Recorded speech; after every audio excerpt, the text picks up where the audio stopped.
Hi, I'm John Groders, and this is No Shame. It's the question every Miss America candidate is asked. If you could do one thing, and their answer is always end world hunger. Well, today's guest on No Shame never was a candidate for Miss America, but he has spent his entire career doing what he could to put a big dent in poverty and world hunger. Join us on No Shame. Have no shame.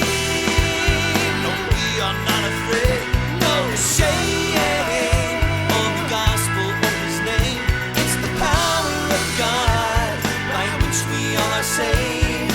We need not be afraid. No shame. Welcome to the No Shame Podcast. Today our guest is Max Finberg. He's on the phone right now listening to this glowing introduction and hopefully beaming with pride because Max has done so many things in the realm of politics and social agencies, has dedicated really a career to serving, was the director of AmeriCorps Vista, served in the Obama administration, and now runs a nonprofit, right, called Growing Hope Globally. Is that right? That is, John. That's exactly right. I am thrilled to share with you and our listeners, Growing Hope Globally is a faith-based nonprofit organization founded 20 years by some farmers. Vern and Carol Sloan said, we have food here in the United States. We need to feed hungry people. Motivated by their faith, they wanted to respond to Christ's call for I was hungry and you fed me. Well, fast forward 20 years, we work with farmers and their communities and churches to support and help farmers in their communities overseas. So farmers will tithe or donate a portion of the proceeds of their harvest, not the grain itself, and we use that with Christian relief and development organizations overseas and local partners in 26 different countries to make sure that farmers can feed themselves. So we don't give a handout, we give a hand up and provide the training and the tools that folks need to be able to feed their own kids. Wow, that's outstanding. You know about programs like Doctors Without Borders and programs where you see community development or kind of micro business loans, but you're talking about the kind of self-sustaining training that can last for a very long time, and that's good farming practices. Is that right? That's exactly right. In fact, we just heard a story. We hosted our annual gathering a few weeks ago in central Iowa, and we had a guest, a woman from Kenya, who works with a local church group over there and has been involved with us for many years. We fund and support different programs, and one of those, 16, 17 years ago, was building farm ponds, basically, for irrigation, to capture the rainwater so that they could use it later on. We paid for the water engineer, the hydrologist, who said this is the best place to build them. And the people in the community, in the village, they picked up the rocks by hand. They dug it out by hand. They put their sweat equity into it. And she shared with us that now, 16 years later, a couple of those ponds have never run dry. Awesome. Wow. And then to your point, it's training around vegetable production in greenhouses in Guatemala or mushroom houses in Cambodia where the women farmers are getting paid every month because the mushrooms take 21 days to grow and they're able to sell it into the marketplace in the city. And they're now making so much money as agricultural entrepreneurs as opposed to just subsistence farmers that their husbands are coming back from the city where they had to take jobs with the factory or otherwise and were separated from their families. Now they're reunited, making money, feeding their kids, providing for their education and doctors and healthcare when they need, and it's just a great story.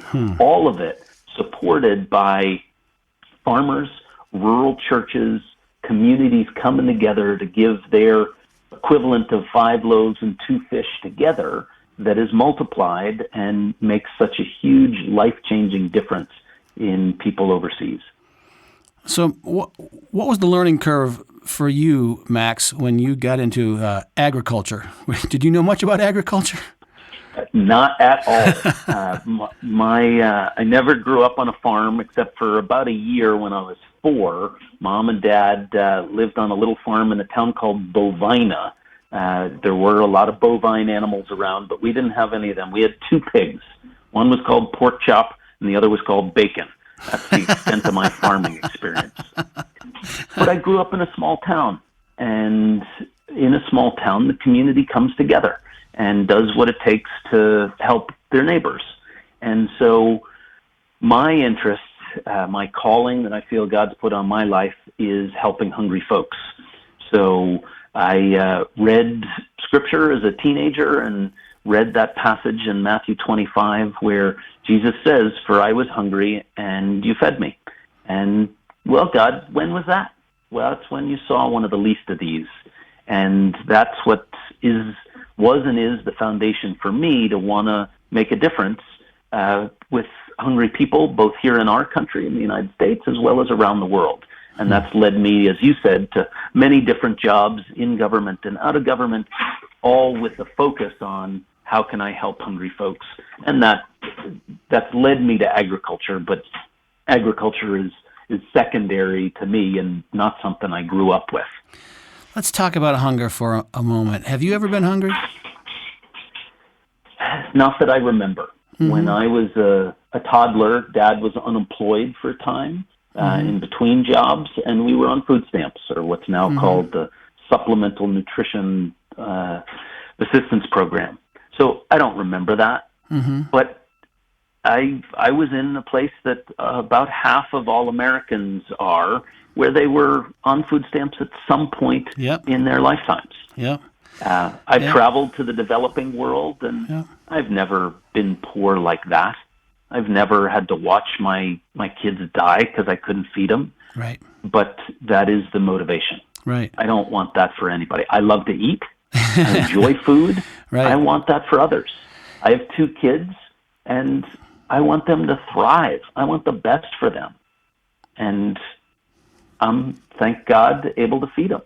And I want to help others be able to do that same thing. So to even get our heads around this, I'm going to take a gander that many, or if not most, and probably all of our listeners have never actually faced the kind of hunger we're talking about. And maybe we could go right through, all those in Matthew 26. Have you ever been thirsty? Were you ever naked? Were you ever in prison? I mean, truthfully, for most of us, the answer is no. I fast sometimes. I've experienced hunger through voluntary fasting. It's not comfortable. But we have, what you've been doing is partially, I don't know, what's the word, getting us to sympathize with people in the world who have experienced things that we have not. Therefore, we can easily overlook them.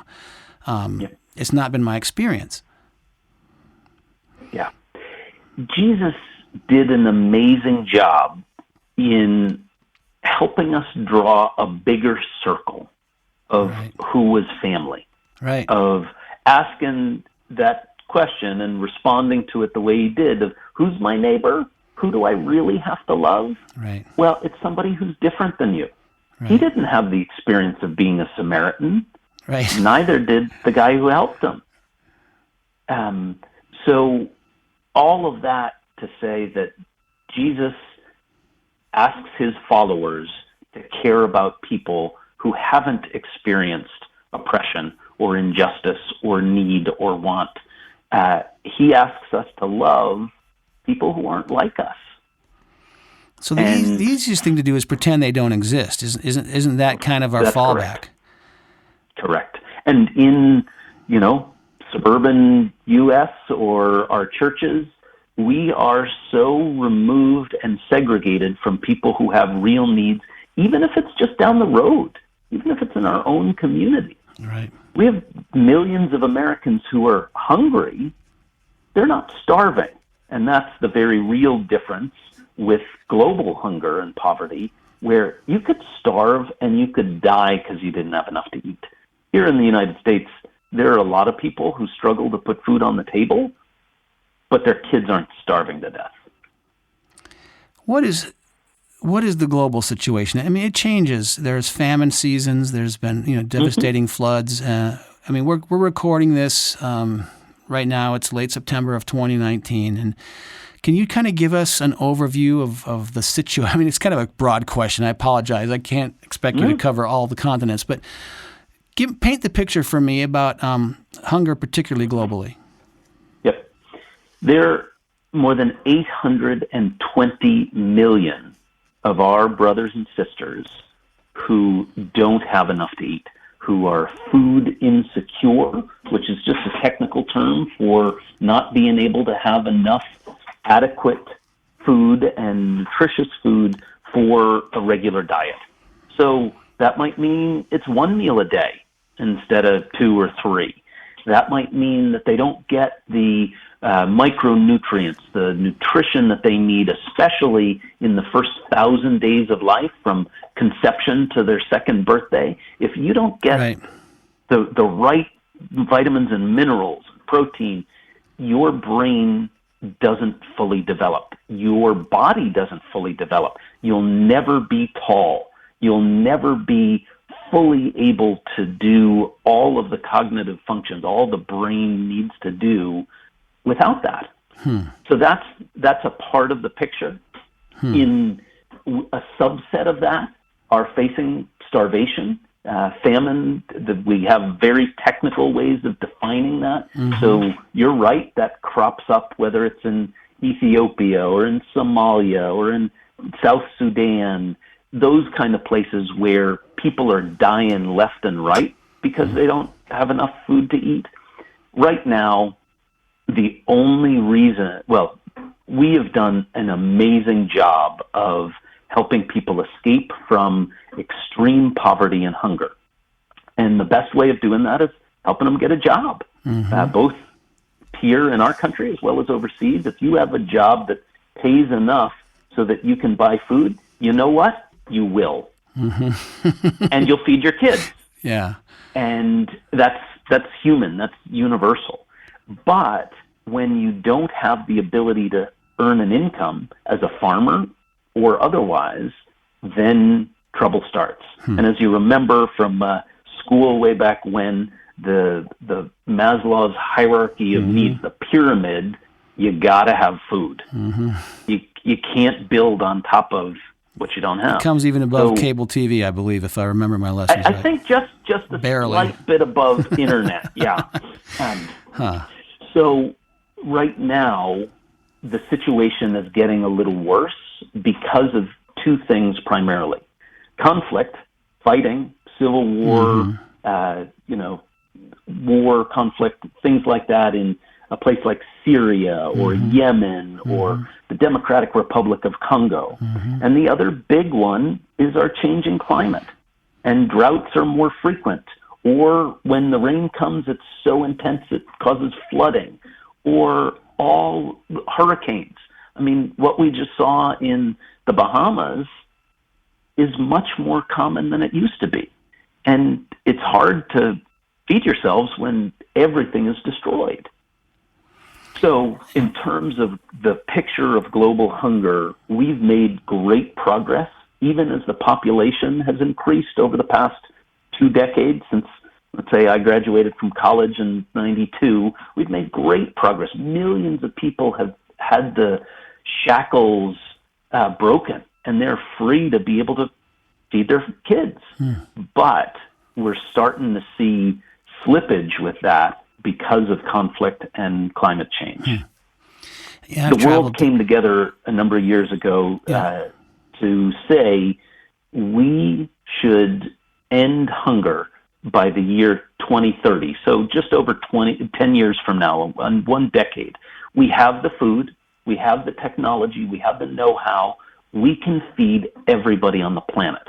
We just need to make it so. We need the political will to have that happen, and we're not there yet. Well, it's so interesting that I'm speaking with Max Finberg on a No Shame podcast, and he is the director of a nonprofit called Growing Hope Globally. And it says on the website it was formerly called Food Resource Bank. Is that right? Yep. So working with farmers just seems so smart to me. I've been in a lot of developing countries where working with missionaries, part of their task has been agriculture techniques, teaching them how to, keep their fields as productive as possible, because a lot of times they would just, farm a field to death. And there's just some basic things that I've seen training in Central America and Africa, various places. But why not bring farmers into the mix? I mean, they're the experts, right? This is their expertise. So how do farmers get involved? Let me answer that with a story from right there in western Michigan, just down the road from where you're sitting in Holland, John. Guy I just met, had dinner with him a few days ago, by the name of Gary Gensch. Gary's a farmer, owns some farmland, and is also a churchgoer, and said, how can I put my faith into action, really? And so heard about us. You're right, we were used to be called the Foods Resource Bank. There's a Canadian model up north of the border called the Canadian Food Grains Bank, and we borrowed some of their model years ago. But we just changed our name last year to Growing Hope Globally. Okay. We've always used food as a tool for hope. Mm-hmm. So Gary had that hope that he could make a difference. And so he dedicated, dozen or so acres of his much larger farm, and whatever is grown, corn or soybeans, he sells as he would regularly, and then he donates those proceeds to us along with his friend down the road, Jim, and another farmer, Eldon, and a few others. Mm-hmm. And last year, that community south of Battle Creek, Michigan, donated $109,000 to help farmers overseas. But that's not the end of the story. Gary said, I want to see where my money's going. I want to make sure it really is making a difference. That healthy skepticism we have of missions groups or nonprofits or charities. Let me kick the tires. And so he and his daughter went down a few months ago to Honduras and saw the impact their funding and other farmers in Iowa and Illinois and Indiana and Maryland and elsewhere are making. And he knew that this was absolutely right. So he met a farmer in Honduras named Rafael. Rafael walked 3 hours in the rain to say thank you, to say, I know that you helped me get that cow. That cow has provided milk for my family. That protein and that nutrition has meant good things for my kids. I sell the extra milk. That income has meant that we could go to the doctor when we needed because we had that money. And when that cow has a calf, I'm going to give that to another community member, a neighbor, so that they can have that too. And he said to Gary, you're like an angel. What you're able to do, and part of that is the funding that provides the agriculture extension worker to share about how to care for the cow or how to grow vegetables or the best kind of fertilizers to use, those kind of things. Of course, they know how to farm, but how can they farm better? Mm-hmm. It's not that Gary was the one teaching them that. Farming in Michigan's a lot different than farming in Malawi or in Honduras. So what was so good about that, John, is Gary came home saying, not everybody trying to immigrate to the United States is a bad person. They just want to feed their kids. They want to have a life for their kids. They don't want to leave, but the gang violence and the poverty and the drought means they have no other choice. So Gary came home with his wife, prayed about it, and dedicated more acres, so doubled the land that they were donating because of what they'd seen. I got tons of those stories that are just incredible, of lives that have been transformed, farmers who feel that this is their mission field. When they're out on that tractor coming up for harvest season and they're harvesting the 11 acres they've set aside, or the 20 or whatever it is, they know that they're doing God's work building the kingdom as they're doing what they love.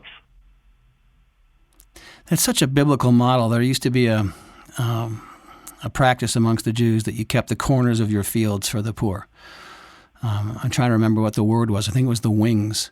They would call it the wings. Lean. The what? Gleaning. Gleaning was the word. So leave the corner of your field so that it can be gleaned Right. by the widow, the orphan, the immigrant, the Right. alien, the stranger, the refugee. In Leviticus 19, it says that. The same chapter where it says, love your neighbor. That Christ put together with love God with all your heart, mind, soul, and strength. He added a passage from Leviticus 19 with Deuteronomy 6 to put them together for the two greatest commandments. But you're right. Back when everybody was a farmer, it was easy to have an agricultural system to make sure that nobody went hungry.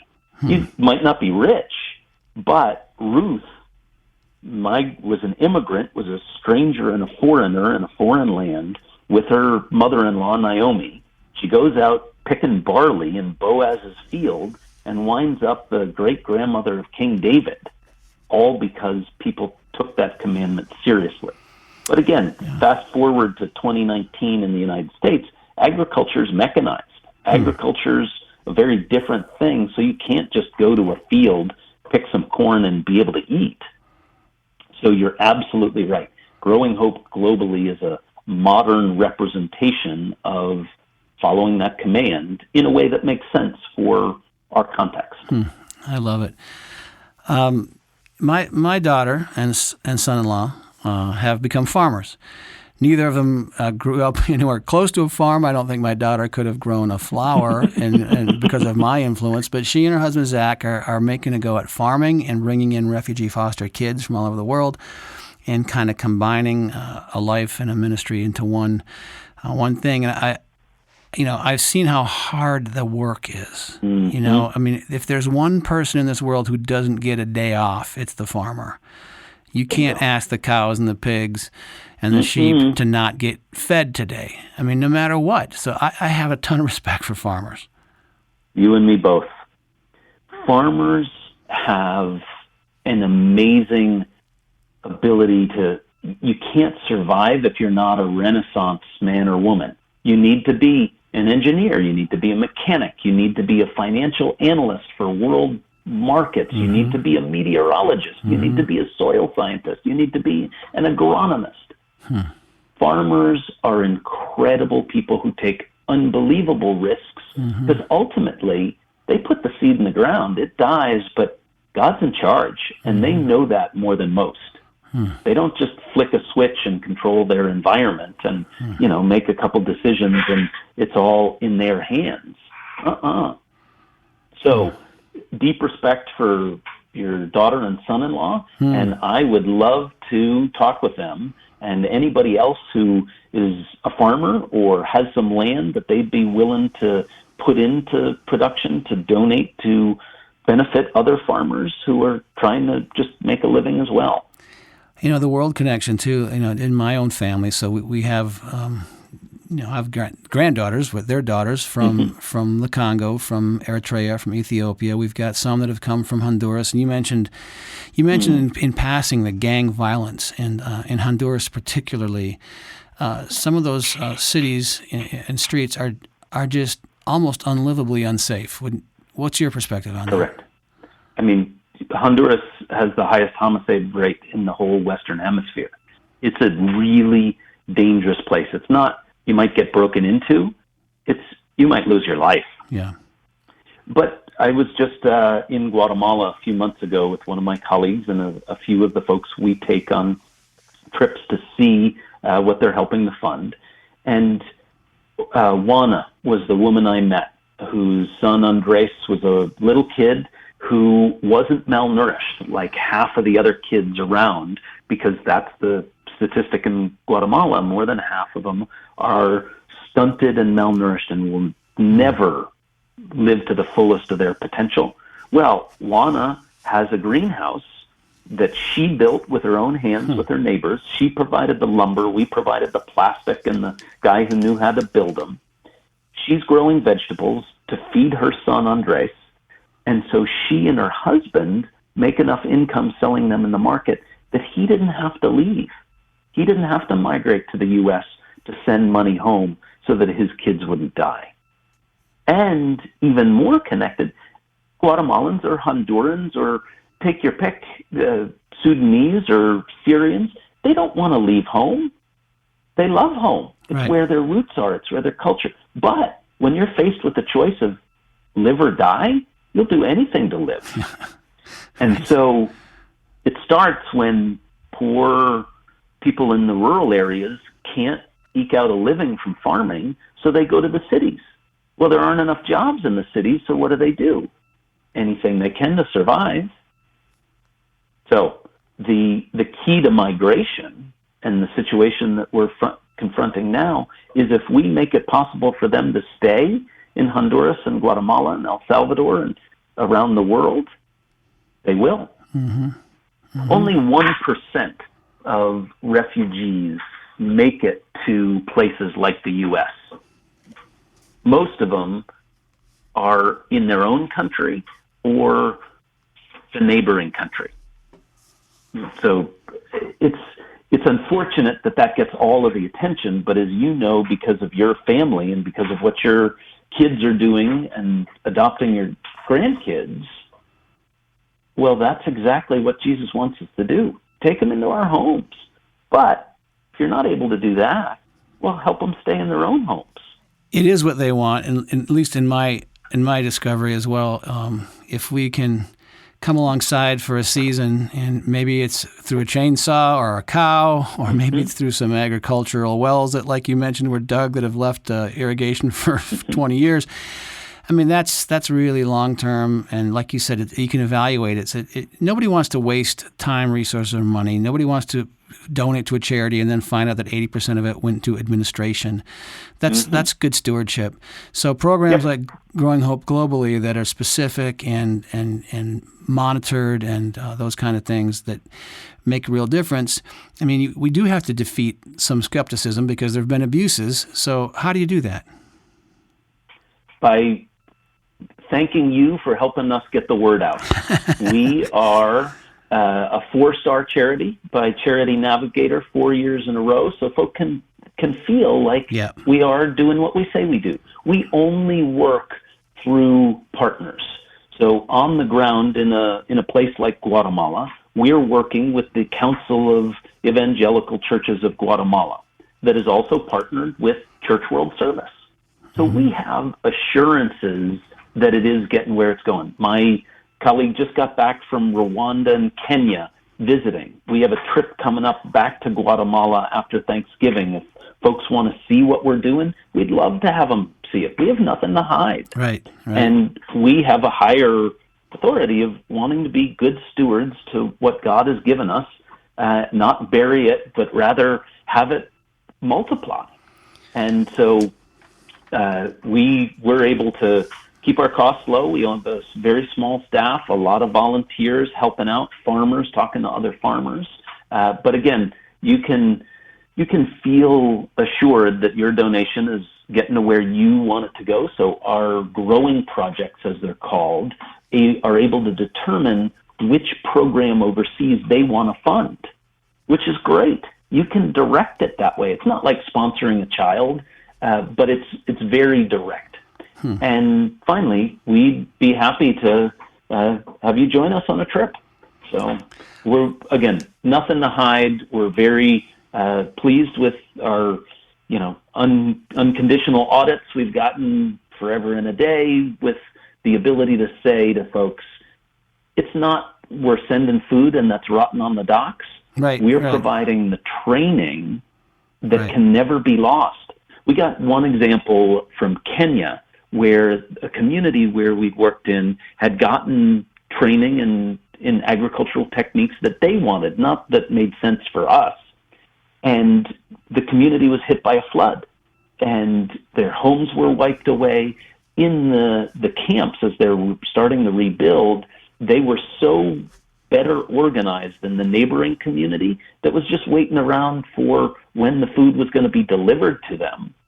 No, the folks who had gotten the training, thanks to us and our local partner, they were up and running saying, we're responsible for us.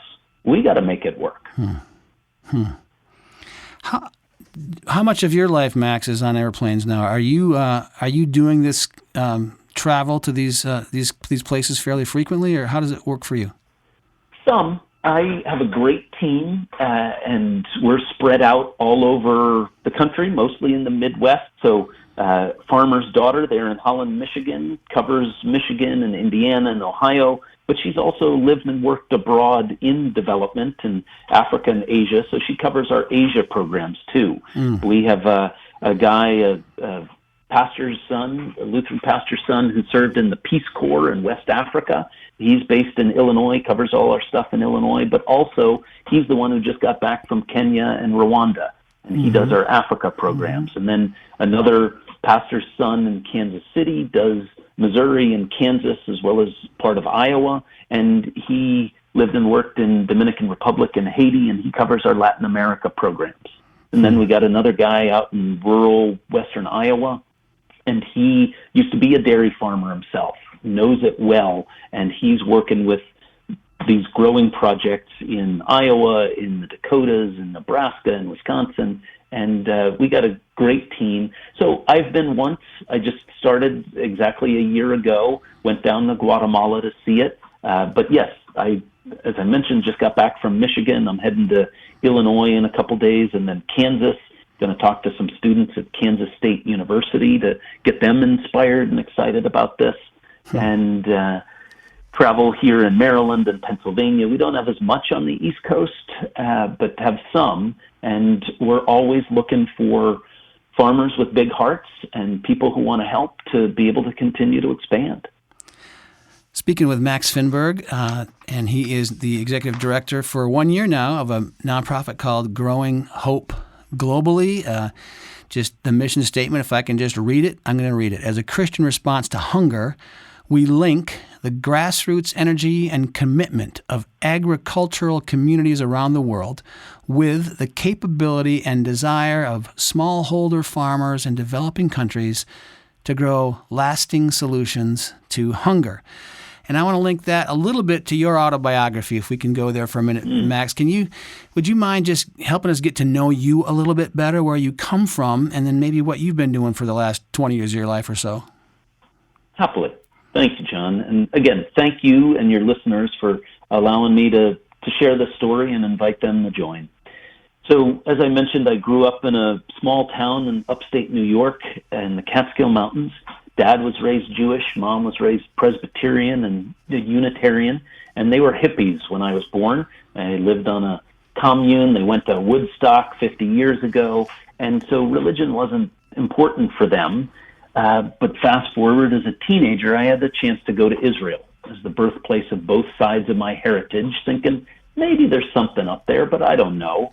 And I came back struck by the power of the Holy Land and said, I want to find out about God, and started reading the family Bible in the beginning. I didn't know I would any differently, so I started in Genesis, and about a year and a half later, finished in Revelation. And I read all those verses that we've been talking about, Matthew 25 and Leviticus 19 and Isaiah 58 and Acts 2, where the believers, the new church, the community of Jesus followers shared everything they had so that people didn't go hungry. Sold their fields. Barnabas sold a field. Yeah. That was and is the foundation of my calling to help my hungry brothers and sisters in our country and around the world. So I was able to work with a member of Congress from Dayton, Ohio, who also, motivated by his faith, cared about hunger, a guy by the name of Tony Hall, who's still a mentor and a friend and a role model. Worked with him for a dozen years in the nonprofit he founded, the Congressional Hunger Center, his congressional office, and then he was appointed as a Democrat by Republican President George Bush to be our U.S. ambassador to the United Nations agencies that deal with food and hunger. So one is the largest humanitarian agency in the world, not the thing that people think of with the United Nations where everybody's up there talking. They actually feed 80 million people, 80 plus million people, or the Department of Agriculture for the world. So I got to see how that worked. And then I came back and I worked as the founding executive director for the Alliance to End Hunger, founded by Bread for the World, a Christian citizens movement against hunger, to say we need to reach out to Jewish and Muslim groups, to universities, to corporations, to other nonprofits, because all we can do is build the will to end hunger. That's what we need to do, and we can't do that alone. And then had the opportunity to join President Obama's administration as Director of Faith-Based and Neighborhood Partnerships at the Department of Agriculture, connecting nonprofits, faith-based and secular, with the programs and priorities that the USDA had. Worked at the White House in the faith-based office there, then helped to run the department's rural poverty initiative, focused on poverty in rural America. And then, as you mentioned at the outset, was able to direct AmeriCorps Vista, which is the domestic Peace Corps, 8,000 volunteers who get a stipend addressing poverty in their backyard. It could be an urban center, could be rural, could be a Native American reservation. That was great. And then just got back a year ago from having worked a year and a half with that United Nations World Food Program, the largest humanitarian agency, again, in the world, that's feeding people in the Bahamas after a hurricane, feeding people in Yemen in the midst of civil war, feeding people, kids in schools, all over. And then, as I said, a year ago, the board of directors chose me to serve as the president and CEO of Growing Hope globally. As, again, you noted, we changed our name from Foods Resource Bank just last year. Well, that's a pretty high level. You've probably had a suit and tie on a lot over the last 20 years with all those organizations you've worked for. Is that true? Not only is it true, I'm glad that most of my suits stay hanging in my closet unused as I go. I don't have a set of overalls like many of the farmers who support us, but I'm very happy to be in jeans as I go say hello. Well, that's really cool. You carry an obvious enthusiasm, Max. I mean, just for you who are listening, Max is doing an interview today with a guy he's never met. He never met me, although I found out he was in town 2 days ago and we could have had lunch. But, the passion comes through. You wouldn't take an interview like this. How's your heart? I mean, how's your heart for this? You've been in it a long time. You've probably had successes. You've probably had frustrations. I mean, I don't know what it's like to work with the United Nations or the government, but I can't imagine every day as a cup of tea. How's your heart for the projects you're working on now? My heart is heavy.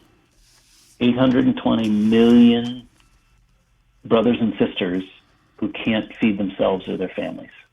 That sucks. That weighs on me. I joke about it. Well, I haven't ended hunger yet, so at least I got job security. But those are real people. That's not just numbers. But my heart is also full of hope. Gary and Jim and Harlan and Eldon and so many farmers who I've gotten to meet who are willing to give of themselves. As you said, they already give. They're up early. They're praying for rain. They're praying for rain to stop. They're dealing with forces that are outside of their control, and they're still willing to give. They are salt of the earth people who give me hope. And we've had hope. Our government, our United States government, with our taxpayer dollars, is doing a darn good job. Sure, you hear about some of the bad examples or things that have gone wrong, but less than 1%, less than 1 penny of every tax dollar goes to foreign aid, goes to humanitarian assistance. Most of that is doing a good job. We've learned not to give it to the government, so we give it to non-governmental organizations like a World Vision, like a Catholic Relief Services or Lutheran World Relief, groups like that are the ones implementing it. Even when we give it to the United Nations, they're doing it wholesale. They're getting the food from point A to point B, but the folks who are actually making sure that people eat in refugee camps and in schools and in disasters, those are the non-governmental groups, often faith-based, that are doing that. And that's darn good. So that's why I have hope. I still believe in a place called hope. I am keeping it alive. I believe in all of that. And the only way it's happened is people come together across divisions. So Feeding hungry folks isn't a Republican or a Democrat issue.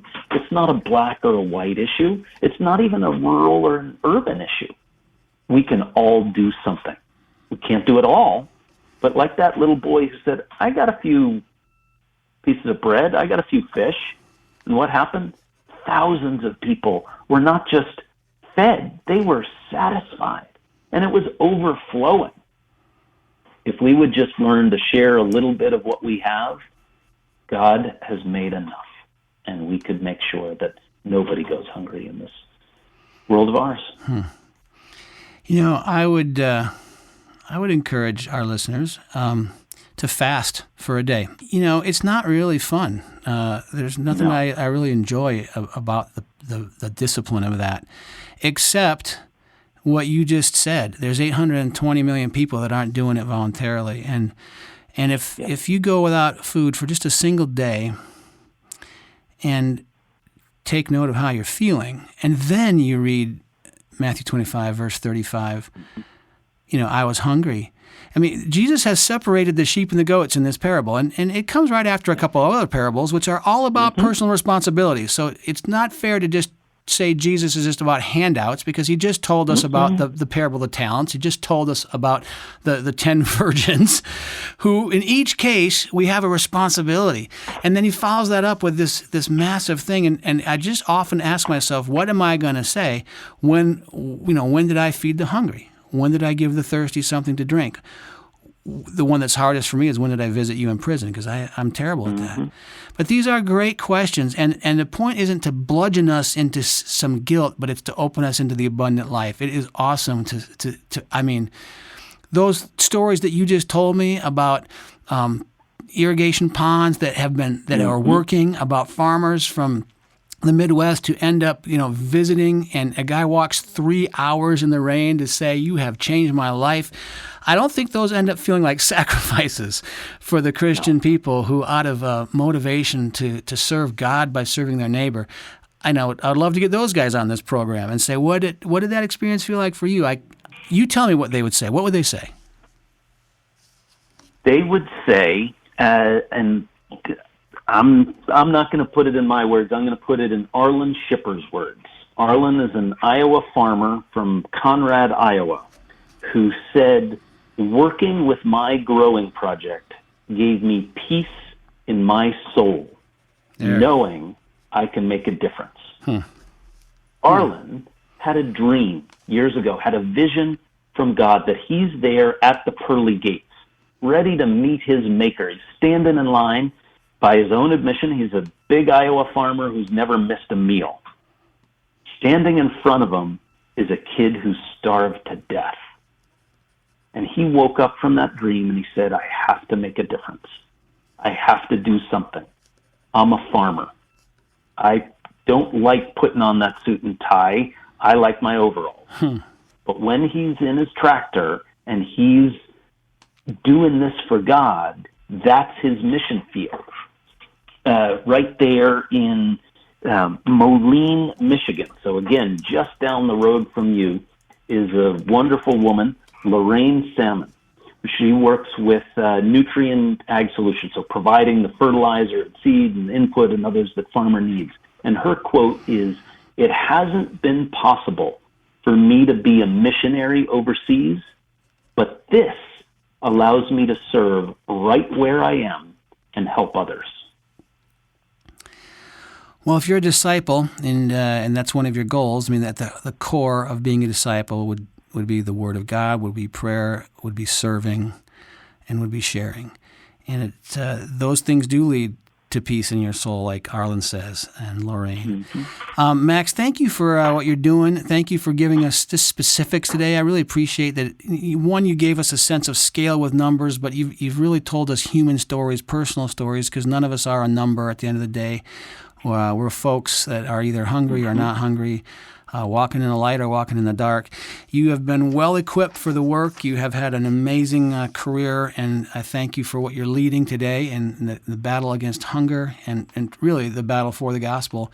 Thanks for what you're doing.